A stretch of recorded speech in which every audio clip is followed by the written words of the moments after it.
This is a sequel to a previous story. If you haven't seen it, you can find the link in the description. Enjoy. Amy and I stood at the barn door and watched the rotors of the helicopter stop a couple 100 feet away from us. Then the side door opened, and I saw Teddy's little girls bursting out into the street with open arms screaming, "Uncle Ethan!" I was surprised that they knew Ethan and well enough to call him Uncle Ethan. I, on the other hand, was a complete stranger to them, and the guilt of not being closer to Teddy came back to me. Ethan jumped out of the helicopter and turned around, holding out his hand to help the older gentleman out after him. I cursed as I recognized him. Monty Evans, the Columbia executive in charge of negotiating our contract. "You know him?" asked Amy. "Yes." I headed toward them, and soon Teddy joined us as we walked across the lawn. Teddy seemed pleased to see Ethan and puzzled by the obvious anger on my face. "Hey, guys," Ethan said, grinning widely. "Mind if we crash your party?"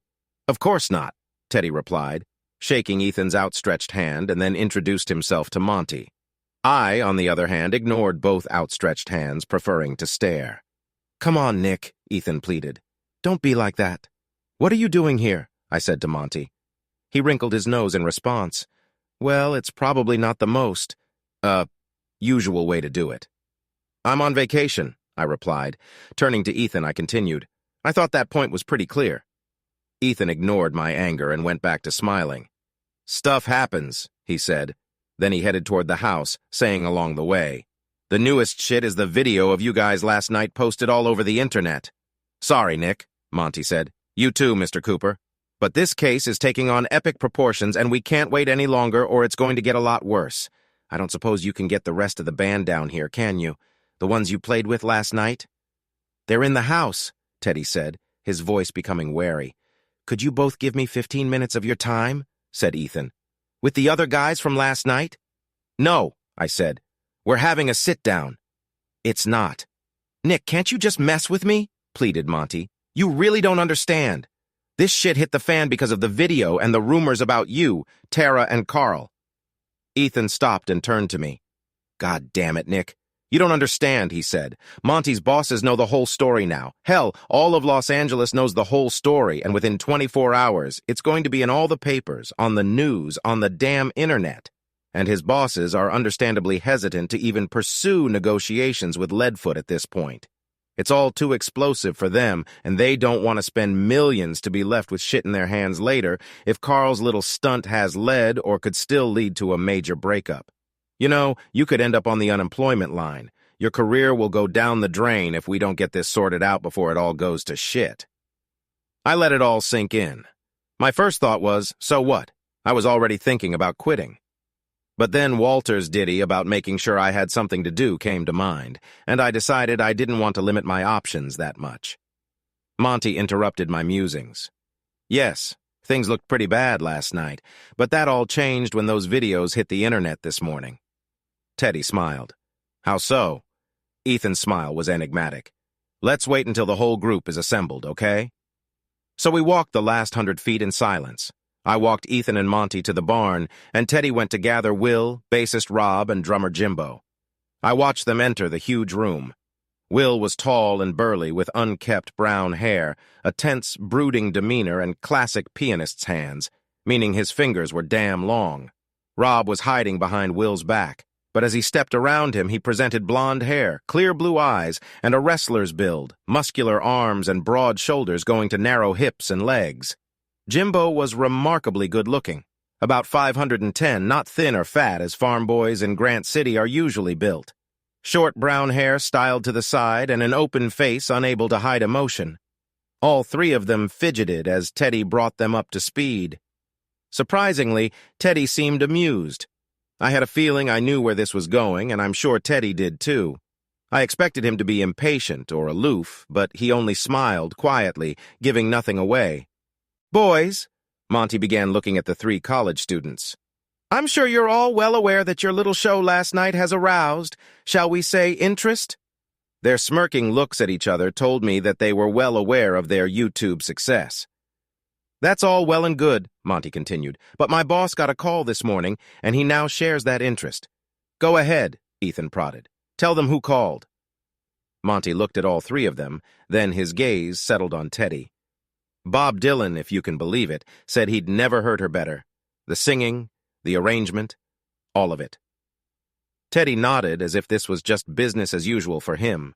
I, on the other hand, made no effort to hide my surprise and appreciated the high five between Will and Jimbo, who were clearly tickled.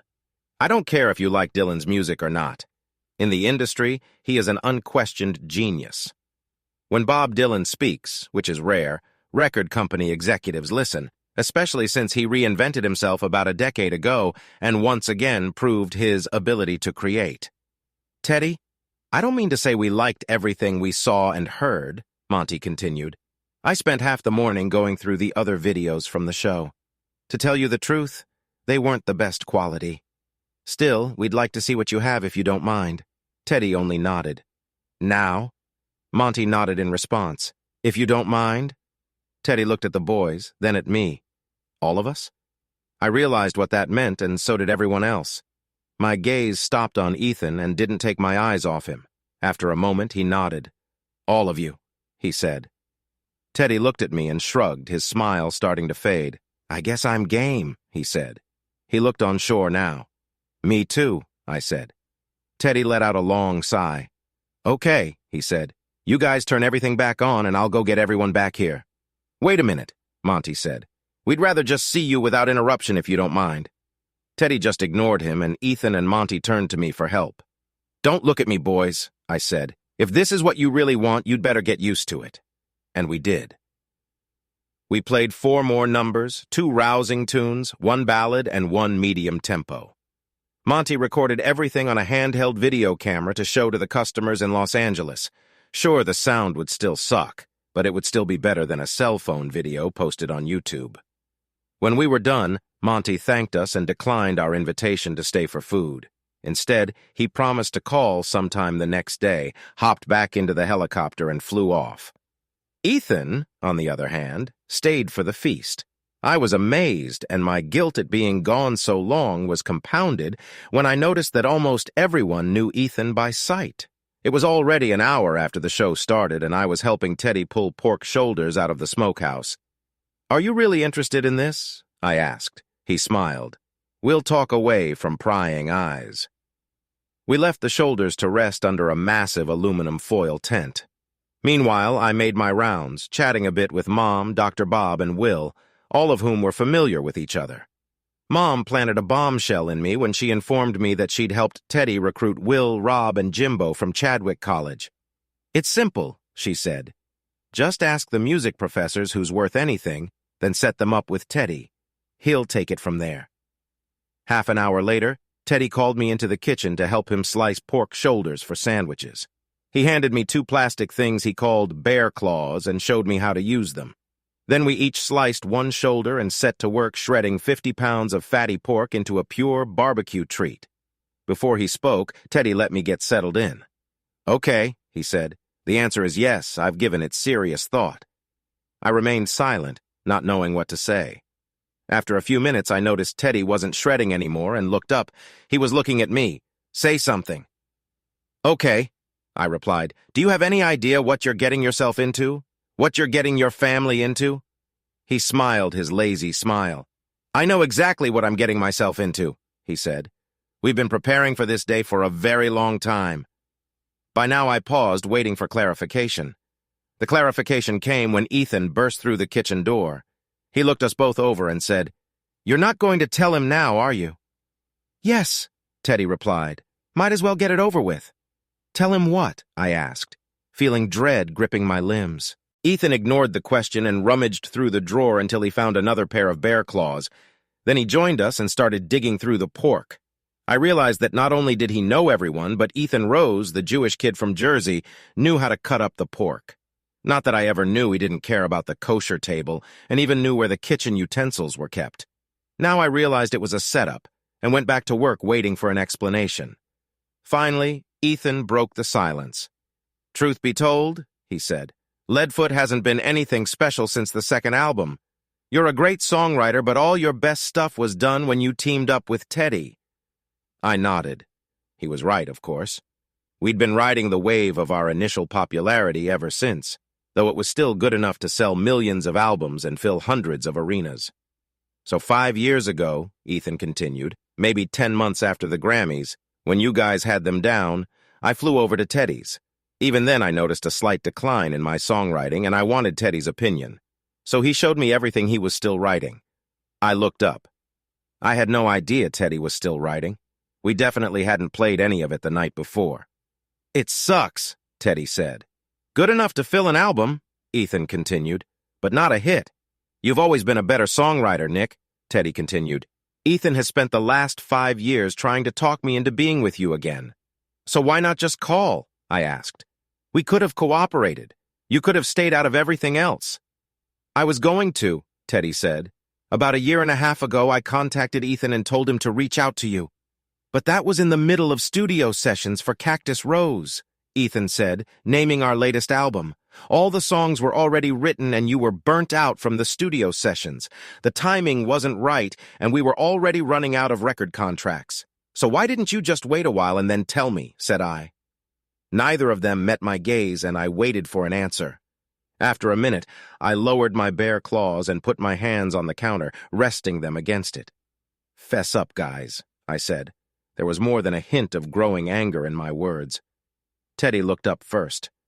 About 5 months ago, you gave Ethan the next batch of songs. You had just come from an American tour and spent almost the entire time writing them. He handed them to me for comment and I went through them. Reworked most of them, actually. This was a pleasant surprise and I had no idea what the big deal was. Okay, good. So they're better than I thought. However, my smile soon disappeared. Ethan, the songs we negotiated are mine. Teddy never approached them. Oh shit, Ethan said. Nick, I got the songs back about 2 months ago just before we started negotiating. They're better, much better in fact. Not quite yet, but close. Then why aren't we using them? Because Ethan found out about Carl and Tara about a week before he got my designs, Teddy said. I felt the anger boiling up inside me. My jaw tensed, and my hands turned into balls of fury that I struggled to keep on the counter in front of me. You knew about this for 2 months and you didn't tell me shit, I said to Ethan. And you? I turned to Teddy. You just told me a few hours ago to find out the reason before making a decision. Did you know too? They looked at each other, then back at me. My advice remains unchanged, Teddy said. Neither of us has any idea how long it lasted, how many times they got together, or most importantly, why it happened in the first place. But Jesus, Teddy, you should have told me. Now he dropped the bear claws. When? Nick, oh, you want to answer me on that? When the hell am I going to tell you? You haven't told me shit in 6 years. Think about it. 6 damn years. You didn't even know I was married, did you? My anger at him was now joined by shame. He was right, of course. I sent you a goddamn wedding invitation, Nick. You blew it. You didn't even send a card. And you want to tell me when I should have told you? Better yet, why the hell did I even bother? Theodore Cooper shouted Jenny from the doorway. We all looked at her, and the expression on her face was enough to strike fear into the hearts of greater souls than ours. You have guests outside, she hissed. I don't think they need to listen to this nonsense, do you? We all hung our heads, muttered apologies, and went back to shredding pork. She turned, slammed the door behind her, and soon we heard her cheerful voice telling everyone that they were just boys. I didn't see the invitation, Teddy, I said. I'm sorry about that. To tell you the truth, I felt like shit since I first saw you. You were really good, and I had no right to expect that. And what I said still stands, he said. You still need to learn more. Hell, if they've only had fun a few times, and if you can live with the reason, I'm not saying I'd forgive her and try to keep the relationship going, but I'm not you, and I think you really need to follow through. I nodded. Then I looked at Ethan. But you do, I said without raising my voice. It's just about the money, isn't it? You were afraid to tell me because you were afraid it would ruin the group, and your cash cow would die, right? No, Nick, he said. It's not just about the money. You're like a brother to me. You're the only one I've ever gotten along with. Well, you and Teddy, I just didn't want to see you in the desert. You left lead foot without a backup plan, and well, I'm not sure. I just know I didn't want you to disappear, okay? And he told you, Teddy said. No, he didn't, I replied. I walked in on them, Teddy. You walked in on them because I finished negotiating 3 hours earlier that day, Ethan said. You knew they'd be together? He nodded. I asked someone to keep an eye on Carl. When he pulled up in your driveway, I got the messages as soon as we started. Remember how angry I got at the beginning and ran out, cutting the session short? Why didn't you just tell me? Would you have believed me? Me and Natara? Or even Carl, for that matter? I hummed. Well, Carl, for sure. He's just weak. But he was right, and I knew it. I'd be mad at him for even suggesting that Tara was cheating on me. Then why did you try to bring me back to negotiate? He didn't think you'd run away, Teddy said. He thought you'd go straight to him and either demand Carl be kicked out, which I immediately suggested. Carl interjected, or just quit lead foot, Teddy finished. In the meantime, I was going to show you Teddy's rewritten lyrics, get you a record deal, and save your career, Ethan added. Oh, and help you find a new bass player? And you helped him with that? I asked Teddy. His lack of denial told me yes, it was just too sudden. Truth be told, I was pretty pissed, but why be angry at either of them? I highly doubted I would have played it any other way. Sure, Ethan was looking out for his wallet, but he was really looking out for me. And for Leadfoot, too, for which we were paying him a lot of money. Then it occurred to me. Okay, if this was all about keeping Leadfoot together, and Teddy went back to working on songs, then what was this day all about? No one at Columbia has ever seen anything like this, Ethan said. Those scenes on YouTube, they're just dynamite. Sure, you're in them, and that guarantees a lot of interest. But these scenes are so much more than that. Hell, they're like that British chick from that show, Susan Boyle, right? Anyway, it's even bigger than that. Word of mouth spread like wildfire across the net. Monty checked before we landed here, and 3 of the 7 videos already had over 20 million views, and the other 4 had over 15 million. And I guess you're not just ignoring Bob Dylan, are you? Said Teddy, returning his lazy smile. Not if you want to keep your job at Columbia. No, Ethan confirmed. So they wanted to see if there was a way to cash in on this. Right after Dylan's call, Monty called me and asked if I thought it might work. You two would be back together again. I immediately went to him and showed him the rewritten lyrics. He looked them over and just dropped the whole folder of songs on the floor. Ethan smiled. If I had shown him those songs from the beginning, we would have gotten the contract by now, and now we'd be in a situation where Carl is dropping out of the band in the middle of work. At that, my anger faded away, and I had a hard time holding back a smirk. So now he's really screwed, isn't he? Worse than you think, Ethan said, relieved that I wasn't angry anymore. He's almost broke. Really? Said Teddy. Ethan nodded. He's spending shit faster than he's making money, and unlike you two, he doesn't have song royalties. He gets some income from album sales, but they can't fund his champagne and caviar lifestyle. Nick, you have, by the way, along with Tara, a very nice place in Brentwood. But you've seen Carl's place, right? His damn ski lodge in Aspen, his condo in the Big Apple, his mansion in Malibu. Hell, I think he just got an apartment in London. What the hell is he going to do in London? I asked, laughing. Chase London chicks, Teddy suggested, which elicited familiar laughter from everyone there. We finished slicing the pork and placed it on trays. I held back as Ethan carried the first tray out the kitchen door. Teddy, I said, and he paused. I'm really sorry, man. He turned around. I may have seemed a little more abrupt to you than I intended, he said. I shook my head. No, you were right, I was nothing, and I can't believe I never saw the wedding invitation. He smiled lazily. I may have gone a little overboard, he said. I purposely sent it to your house in the middle of your world tour, knowing you'd never get it in time. Sorry, old buddy, but I just wanted a normal wedding. Having Leadfoot members present wouldn't have been normal at all. As whole, I said. Back off, he said back. We carried our trays out onto the deck and placed them next to the buns on the serving tables.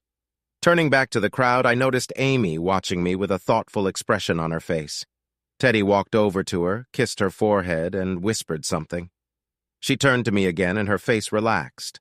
I smiled, and she smiled back. And then I was pierced with the urge to be the one to kiss her forehead and whisper soothing explanations in her ear. I grabbed my beer and retreated to the corner, alone with my thoughts. I realized now that Tara had cheated on me more than just once, and it seemed to have been going on for some time. I had little doubt that I would never get over it, and I was certain that my marriage had officially faded into oblivion. Nevertheless, I decided to take Teddy's advice and at least listen to her. After 5 years together, I really wanted to know the whole truth about what she'd done, or at least as much as she was willing to tell. I felt a hand on my shoulder and turned around. "Penny for your thoughts," Amy said softly. Just remembering what my father used to say, I said, "Some days you're a dove and some days you're a statue." She laughed and her face lit up with laughter. I had never heard her laugh before, and I had never seen such an expression of pure joy on her face. I suddenly felt giddy at giving her that look, that uninhibited laughter. "So who were you?" she asked. "A dove or a statue?" I shrugged and smiled broadly. "I don't know yet," I said, "but things are looking up." I had no idea what the next day hadn't stored for me. Chapter 14. "You better get up," Walter muttered in my ear. I turned, surprised to see him so early. The bedside clock showed that it was a little after 9, and I'd gotten enough sleep already. "What's the problem?" I asked. He looked outside, then back at me. "The little tramp didn't bother to wait," he said. "She's on the morning shows spouting off what she thinks, saying she's leaving you because you're a womanizer." I smiled. This was definitely a weird dream. "I thought he'd just said, 'I said get the hell out of bed,'" he rumbled. The blankets flew off me as if torn by an invisible hand. I froze. He'd never done anything like this before, and I didn't even know he had the ability to move things. "Yeah," he said, "just like a real ghost. Now get your ass off the bed and get ready. The press will be gathering there any minute." He was right, and I got myself cleaned up as quickly as possible. 15 minutes later, I was in the kitchen looking at a fussing Dr. Bob and a furious Carol. "Have you heard yet?" demanded Carol. I nodded, and she didn't bother to ask how I knew. "Is it true?" she barked. I shook my head. "Not once," I said. "I told you," Bob said, patting me on the shoulder. Our home phone rang. Carol picked up the receiver, said hello, and handed it to me. "It's Ethan," she said. "Good morning," I said into the receiver. "Not yet," he replied, and his voice sounded more awake than I'd realized. "But it's going to be a really good morning soon. What's going on?" I asked. "Looks like they've been rushed," he said. "Tara's agent and publicist have decided you're not coming back and seem to have gone on the offensive to protect her image and make her look like a spurned spouse." I nodded. Jesus Christ. Why did she do that without talking to me? I would have kept my mouth shut. Shit like this was the last thing we both needed. "How do you think you're going to play it?" I said. "I'll tell you when you get there," he replied. "Where to?" "To Teddy's house," he said. "Wait until the first members of the media show up, then get in your car and head here." "Why wait?" said I. "For them to follow you here? No sense in subjecting your mother to that kind of shit on a Sunday morning. But what about Teddy's family?" "There's no—" "We're fine," Teddy said on the other line. Half an hour later, I pulled into Teddy's driveway, a trail of news vans trailing behind me. They must have learned their lesson from the previous day because they all parked on the side of the road and none of them drove onto Teddy's property. "So what happened?" I asked, finding myself in Teddy's living room. "This," Teddy replied. He turned on his TV and a talk show came on the screen. I watched it. Tara, the interviewer, said, a fake sincerity in her voice.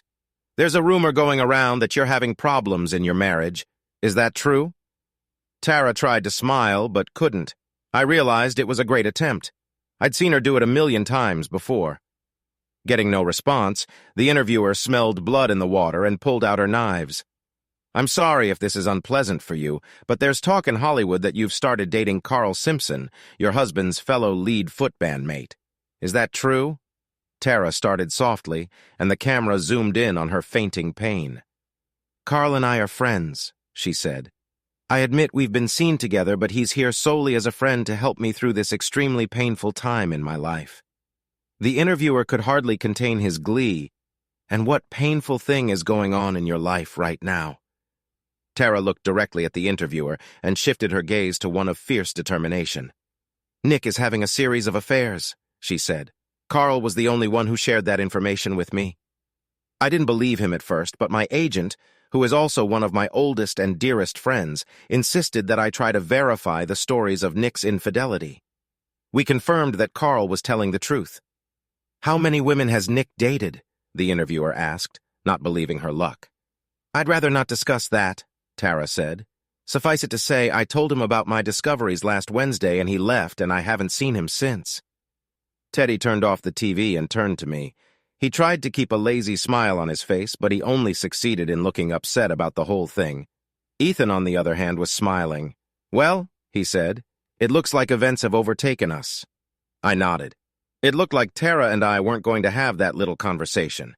She'd forced her hand on me, and now I decided to play the cards I'd been dealt. The cards she dealt me actually from the bottom of the deck and cut her out of my life. "Now the choice is yours," Ethan continued. "We can either let her get away with it or we can bury her." My eyebrows raised and I looked at him, waiting for him to continue.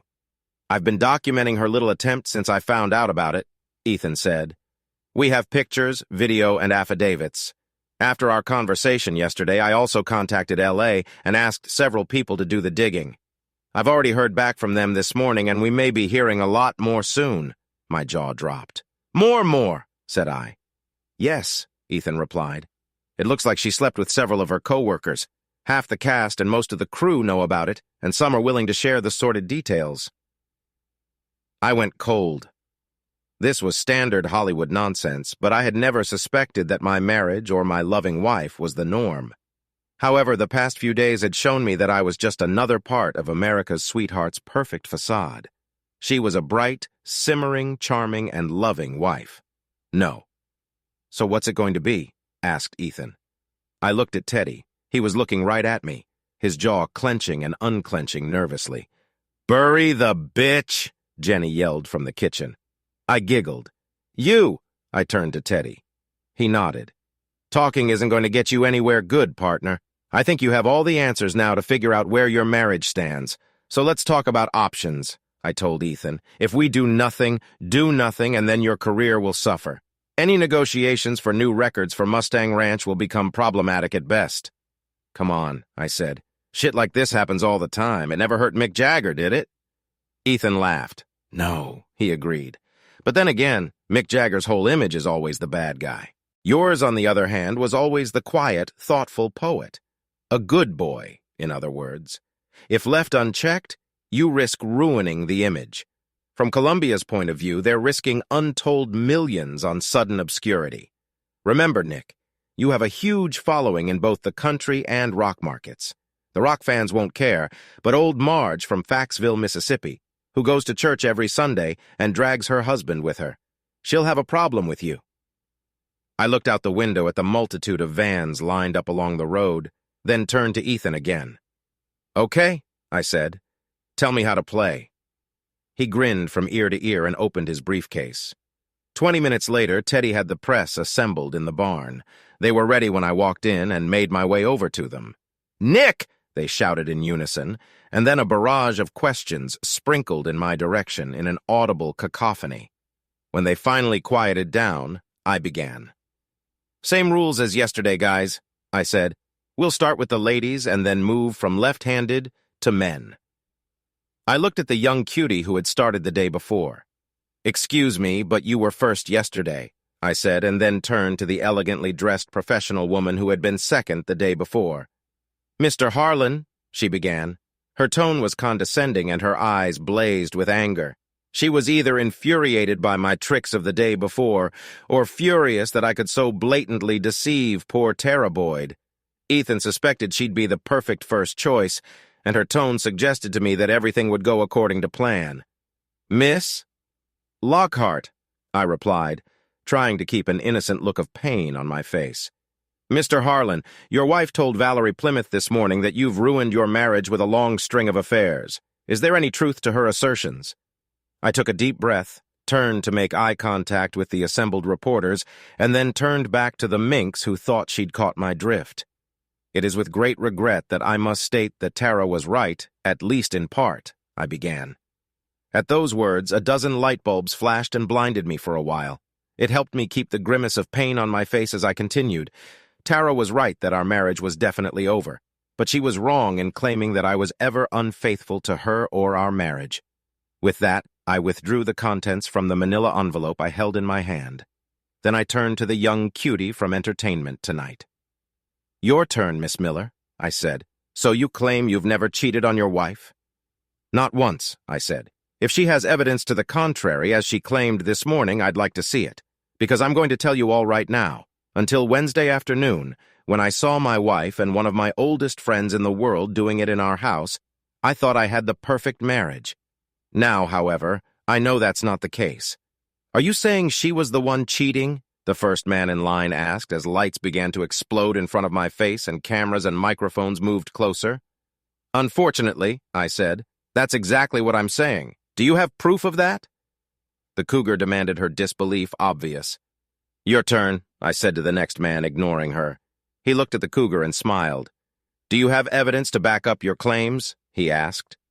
This report was prepared by A&R Investigations out of Malibu, California, I said, holding the papers out in front of me. As you will all soon see, my wife was not entirely truthful this morning, and this report confirms it.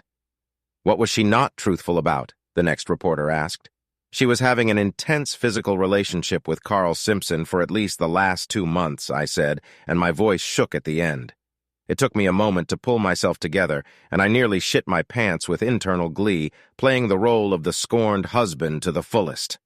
This report has dates, times, pictures, and more, I continued after a moment. Furthermore, I've been informed that apparently this was not the first such incident in our marriage. Do you know the identities of the others? Someone shouted.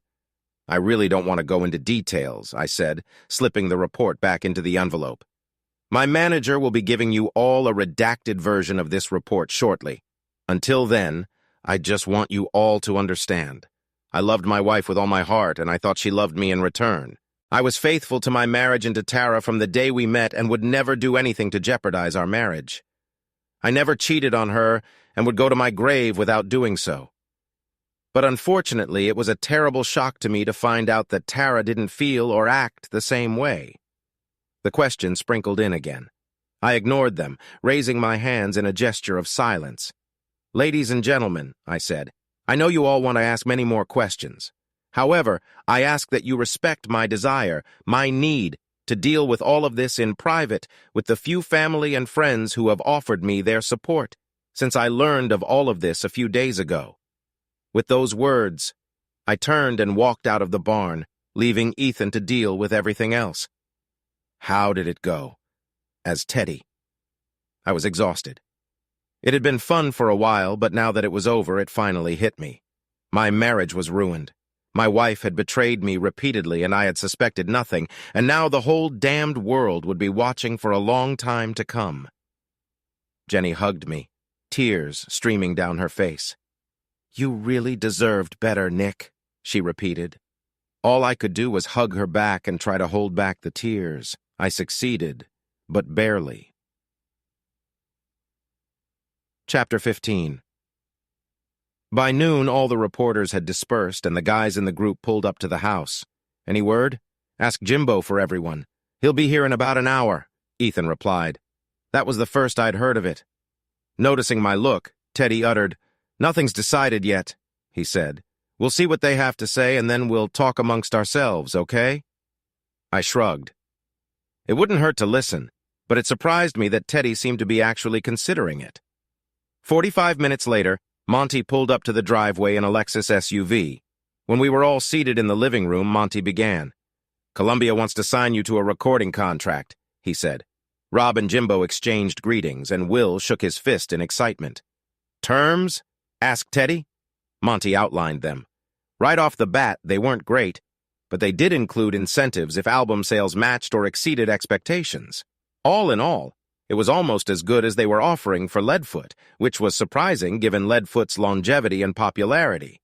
Still, they understood that my involvement in the deal was critical, and Monty made that clear from the start.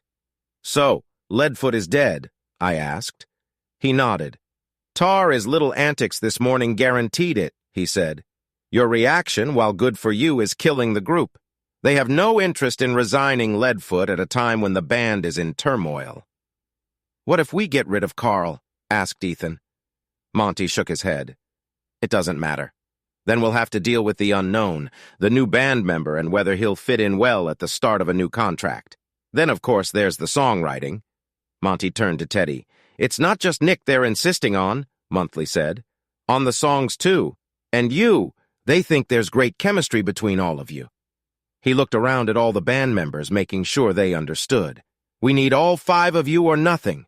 Honestly, guys, they thought they could only succeed with Teddy and Nick, but I've convinced them otherwise. You guys give a very unusual sound that we don't hear very often, and would like to explore further. However, it's a risk that record companies don't often take. That's why they have these terms. They don't think they can lose on this one involving Teddy and Nick, but I'm convinced the payoff will be whatever all 5 of you do." Monty waited patiently for us to make sense of it all. "I have some conditions," Teddy said. Then, looking at the others, he added, "If you guys want to do it." I saw Will, Rob, and Jimbo nod enthusiastically. Teddy then fixed his gaze into my eyes, waiting for a reaction. "I'm interested," I said. "I guess I don't have anything else to do I?" Teddy was satisfied with that, and he continued. "I have a family," he said. "They'll come first." "Always." I smiled. I liked where this was going. Monty, however, looked unsure. "So I'm going to give it 2 years and 2 albums," Teddy continued. "I'm going to take a sabbatical for teaching, but if after 2 years I'm not happy with it, if it's hurting my family, then I want to give up on the 3rd album." "Does anyone have a problem with that?" asked Ethan. We all shook our heads except Monty. "It might change some of the terms," he said. "Conditions don't change," said Teddy. "All that changes is that we can drop the 3rd album if I want to leave and if they or you don't want to do it without me." "And what do we get in return?" said Monty. Teddy smiled, and I realized he'd already planned it out in advance. "If we stay together, you get an automatic option on the 4th album on the same terms as the 3rd, he said, "and I won't have the right to opt out of the 4th album." Monty thought for a moment, then uttered, "I think I can sell that," he said. "When can you give me an answer about the rest of it?" "Give us a couple hours, Monty," Ethan said. "Go get some lunch and get back here at, say, 3. See if you can confirm that the terms suit you, and we'll let you know in a couple hours." Jenny entered the room just as Monty was coming out of it. "Well," she said, "they're offering us a very favorable deal," Teddy told her. She nodded, bit her lip, and turned to me. "Will you take care of him from me?" she asked. I shifted my gaze from her to Teddy, then to Ethan, Rob, Will, and Jimbo. They were holding their breath, waiting to see if I was in or out. Then I saw Amy standing in the kitchen doorway with her son on her hip, and an expression on her face I couldn't read. So asked Ethan. Here I was, hours after finding out my marriage had broken up. And to top it all off, I found out that the band that had been the meaning of my life for the past 10 years was gone. And did I mention that I had 2 hours to decide if it was worth starting all over again with an old friend I hadn't seen in years and 3 virtual strangers? Without saying a word, I walked out the door to get some fresh air. 10 minutes later, my musings were interrupted by a quiet presence behind me. "I think Teddy really wants to try it," Amy said. "It's been all he's talked about for the last few years. He regretted leaving the band. That's why he gave all those songs to Ethan. He wanted to come back." I turned to face her. "It's just all too sudden, you know?" She nodded, sympathy coloring her face. "I mean, damn, I just wanted some time to think, to take it all in," I said. "That's gone now." She put a hand on my shoulder. "I don't think so," she said. "Teddy and Jenny are taking care of you. They'll be there for you. The band, well, it'll give you something to do to keep your mind off things, right?" She was right, of course. In fact, I couldn't think of a better group of people to be stuck with during the sudden storm of shit that seemed to be growing in intensity. "How about you?" I said. She looked surprised. "What about me?" "If I do this, go back on the road and back to the studio and keep doing this. How will you feel about it?" She didn't flinch. She'd anticipated it, even if I was just now thinking about it. How I feel about it doesn't matter. She took my hand in hers and pulled me across the grass toward the trees at the back of the lot. "Nick," she said, "there's no yes right now. There's you and there's me, but there's no us, you know?" I didn't say anything back, and she seemed content to explain everything for my silence. "Yeah, I like you," she said. "From what I've seen, I do, but we're not the same people we used to be, and we didn't even really know each other. I'm just a vision from your past. Someone you think you'd be comfortable with, given everything that's happened to you." She stopped and turned to me. "All of this is happening to you right now, Nick. You can see that, right?" "Great. She was right. I had stuck my head up my ass and was now enjoying long, forgotten visions. "But maybe I want to get to know you better," I said. "That's fine," she whispered. "Then that's what we'll do, okay? We'll get to know each other better, but I'm not going to run into your bed, Nick. Now, not now, when your marriage is just about to crumble. I don't need that. And my son certainly doesn't need me to go through something like that again in the near future." I listened, looking into her eyes. Of course I heard her, and deep down I knew she was absolutely right. Still, I leaned over and kissed her. Her lips were soft, her breath minty. Her eyes first opened in horror, then closed as she began to kiss me back. Then, as I gently pulled her to me, she pulled away. "Damn it, Nick!" she said, her face reddening with anger and embarrassment, and her eyes glistening. "Weren't you listening to what I just said?" "Thank you," I whispered back. "At least you gave me some good dreams for a change, and there's something to look forward to in the future." Her anger dissipated, and she pulled me to her, hugging me tightly. I hugged her back, enjoying the feel of her body against mine. "Enjoy it," she whispered. "That's all you're going to get from me for a while." I enjoyed it, and again she was right. That was the limit of our contact for some time to come. Back at the house, everyone gathered in the living room. As Amy and I entered the kitchen, I heard some soft conversations, but they stopped, and all eyes turned to me as we entered the front room. Amy sat down on a chair, leaving a seat for me next to her. I sat down and looked at her, then at everyone else. "Okay," I said. "I've made some decisions and I have my demands." At that, Rob and Jimbo exchanged greetings again, and Will threaten his fist again. I smiled at their enthusiasm and hoped they were ready for what they had gotten themselves into. "What are your demands?" said Teddy. "I'm not running this group," I said. "Of course not, Nick," said Teddy. "This is a partnership. We'll all make decisions together." I shook my head. "That's not how it works, Teddy," I said. "You guys make the decisions and coordinate them with me." "But that's it. I don't want to make any more decisions." I turned to Ethan. This has been a lead foot problem for too long. I felt like the entire weight of the world was on my shoulders and mine alone. Like I was babysitting a bunch of 2-year-olds. Now it's time for someone to babysit me, okay? Ethan looked at Teddy, who turned to me and pronounced, "But you want to have the right to veto everything?" I nodded. "It's not that I'm undemocratic. You guys just make decisions and then come to me to make sure I agree with them, you know? It gives me a chance to hear what you're thinking and where we're going, and a chance to change something if it's a bad idea. And I'm just talking about basic decisions, Teddy.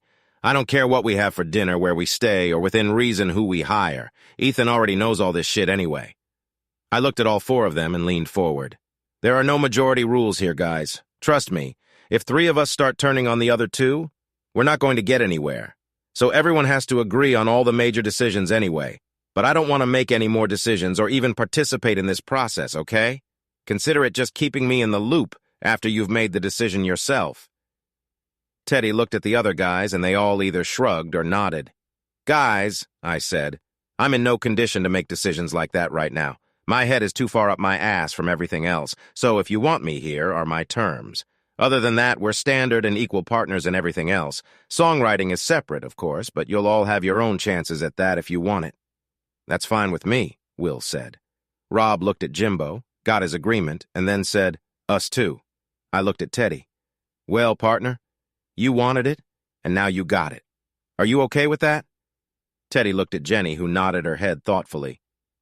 "I guess so," he said, keeping his eyes on Jenny. When Monty returned, he had prepared the basic agreements for Ethan to submit to our attorneys for review. Columbia had agreed to Teddy's terms, however, and they didn't need to know about my terms. That was just between Ethan and my bandmates.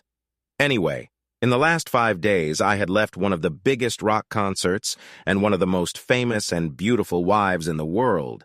Now, with no time to catch my breath, I was embarking on a brand new band with a whole new cast of characters. And all the while, only 2 thoughts swirled in my head. Why had Tara betrayed me so horribly, and apparently for so long, and would I ever be able to start a relationship with someone new again? Someone like Amy. Chapter 16. I got the answer to the first question around noon the next day. Teddy and I sat up until late Sunday night working on 2 songs. 2 songs of mine that he'd reworked, and that now needed a final polish. Around 11 on Monday, Will, Rob, and Jimbo joined Teddy and me in the barn and began working on the arrangement of the first song when I get back. Will was a pleasant surprise in the arrangement department. He repeatedly offered fresh takes on tempos and arrangements, taking a slow ballad and turning it into a rockabilly tune with dual vocals and a shimmering background backed by a pulsing guitar sound, driving bass, robust drums, and a complementary piano line. I never imagined the song would be performed this way. On the other hand, Leadfoot never had a piano, except for a studio musician brought in for one song, and the new arrangement was a much better fit with this new lineup. The first person to see it was Teddy. I was standing with my back to the barn door watching Jimbo on the drums and strumming a rhythm on the acoustic guitar when Teddy's lead ended with a squeal. I turned to him with a laugh as my eyes followed his and the joy left my heart. "Hey, Nick," Tara said. She looked just awful. I knew from Ethan last night before he left and from Jenny this morning that the press was going wild. It seemed the private investigator's report had been confirmed and now additional affairs were leaking out almost hourly. "What do you want?" I said, my voice sounding harsh. "Guys," Teddy interjected, "why don't we go up to the house for a while?" Rob and Jimbo, walking by, glanced at Tara. If you play your cards right, you'll get her, I thought. When we were alone, I sat down on one of the stools and waited for her. I made no attempt to hide my anger or contempt for her, and she hesitated to move away from the entrance to the barn.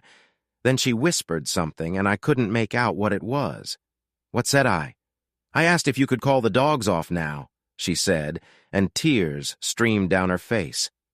This was for real, I thought, remembering her inability to cry when asked. "Just tell them to stop. You've already made your point." "I didn't pick this fight," I said, raising my voice. "And now you, the one who told everyone I was a traveling spouse, have the damn nerve to stand here and ask me to do something you didn't have the decency to do for me?" It wasn't my idea. "It was Janice's," she pleaded, confirming my thought that her manager was behind all of this. "She said you'd ruin me if I didn't take the initiative." "Bullshit," I growled. "She said you could turn goose shit into goose liver paint, and that's what happened, right?" Tara didn't deny it. "You were leaving me," she said. "You were having fun with me," I objected. Anger flashed through her tears. "Oh, for crying out loud." "Grow up," she hissed. "You knew that. I was flabbergasted. How the hell can you think that?" "Haven't you ever read the tabloids?" she said. "Christ, they printed almost every rumor about it." "But you refuted them all," I objected. I stopped asking, figuring it was just the usual nonsense. She didn't answer anything, wiping the tears from her face and lowering her eyes. "Jesus, Tara, with Carl. You had to know I didn't understand a damn thing, right?" She nodded. "So what made you think I knew about the others? You knew I'd be pissed. That's why you kept it a secret. So you also knew I'd get angry about the others, right?" She nodded again, no longer trying to play out the Nick kept me angry scenario. "So how many were there?" I asked. "Does it matter?" she asked, afraid of being forced to answer. "You know about most of them now, or at least Ethan knows. So it's all true then?" She nodded. "And it's not even all of them?" "It's just most of them." From the look in her eyes, she realized she'd said too much. "Can't we get past this, Nick? If I stop, can we get past this?" I laughed, and her pouty look turned into resentment at being rejected. "Let me ask you something, Tara. Let's say you find out that every time someone comes to your house, they steal something. Not just once, but dozens of times. If you find that out, would you invite them back?" "They're not our guests, Nick," she shouted. "This is our goddamn marriage. That's exactly right. You stole something far more important than silverware, Tara. You stole my damn self-respect. You gutted what I thought was perfect. Now I wonder if we ever had a marriage. I wonder if you loved me at all, or if you only wanted me as a new publicity stunt." That brought on a new batch of tears. "You were never a publicity stunt," she cried. "I loved you from the first time we met, more than I've ever loved anyone, Nick. You have to believe that." "That's because you're wrong," I replied. "You've always loved yourself more than you've loved me." Her look told me I'd hit the mark. "So what you told me earlier," she said, "on the phone. It's true, isn't it?" "Yes, Tara," I said, realizing what she was talking about. "I've been faithful to you since day one."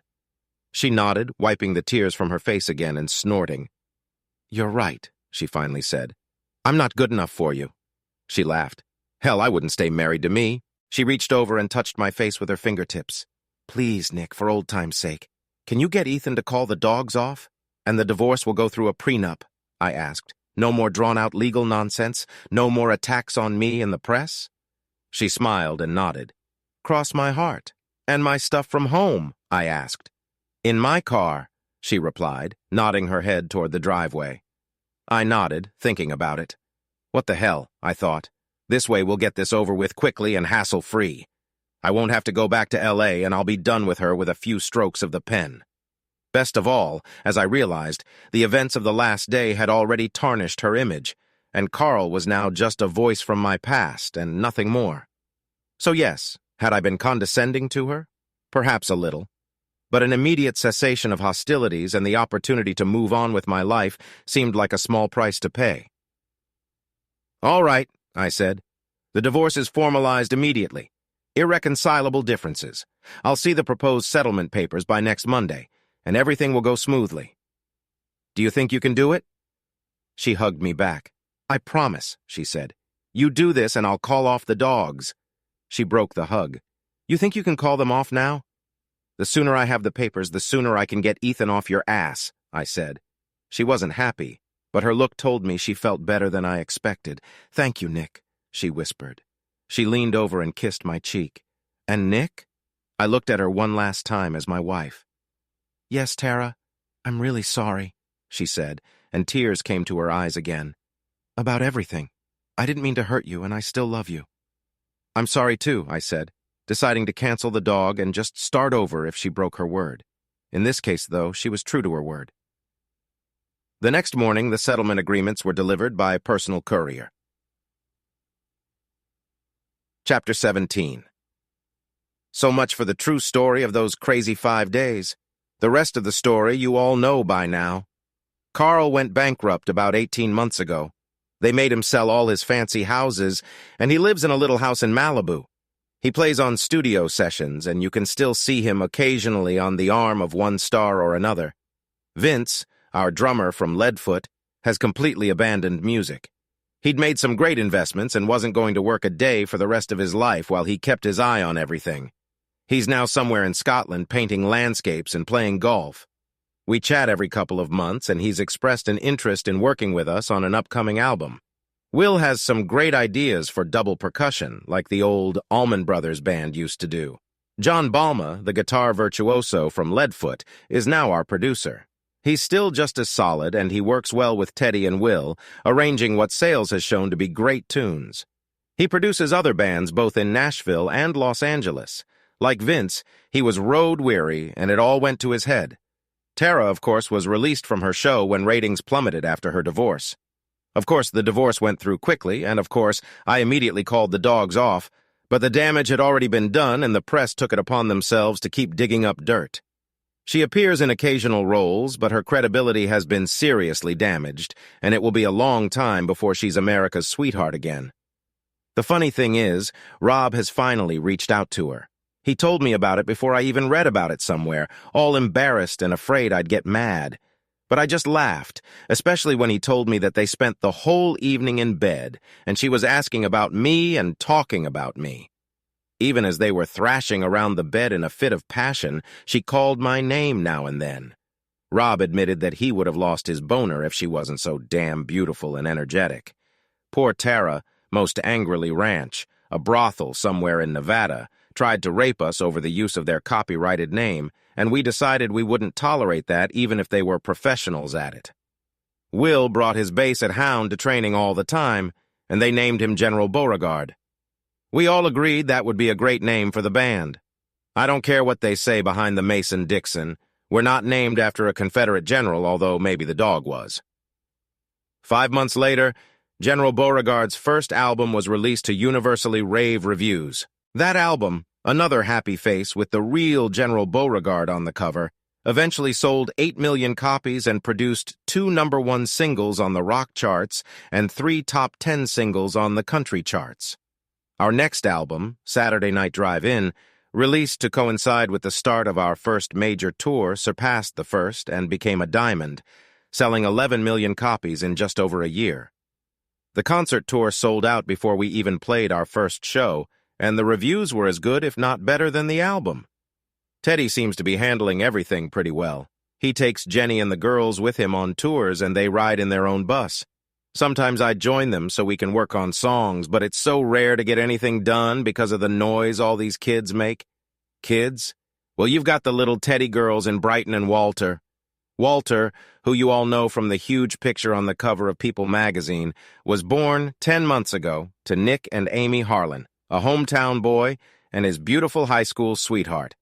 That's how they printed it anyway, but now, it was just a bunch of crap that Ethan and the guys in the publicity department came up with.